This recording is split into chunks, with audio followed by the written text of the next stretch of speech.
بسم الله الرحمن الرحيم أو يزوجهم ذكرانا وإناثا ويجعل من يشاء عقيما إنه عليم قدير وما كان لبشر أن يكلمه الله إلا وحيا أو من وراء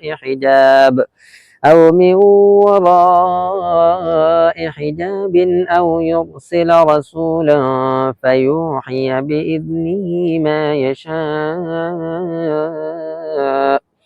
إنه علي حكيم وكذلك أوحينا إليك روحا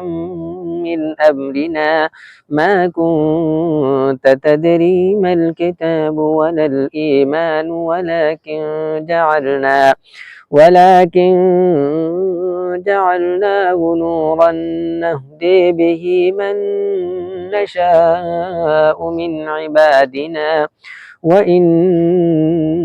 لتهدي إلى صراط مستقيم صراط الله الذي له ما في السماوات وما في الأرض ألا إلى الله تصير الأمور.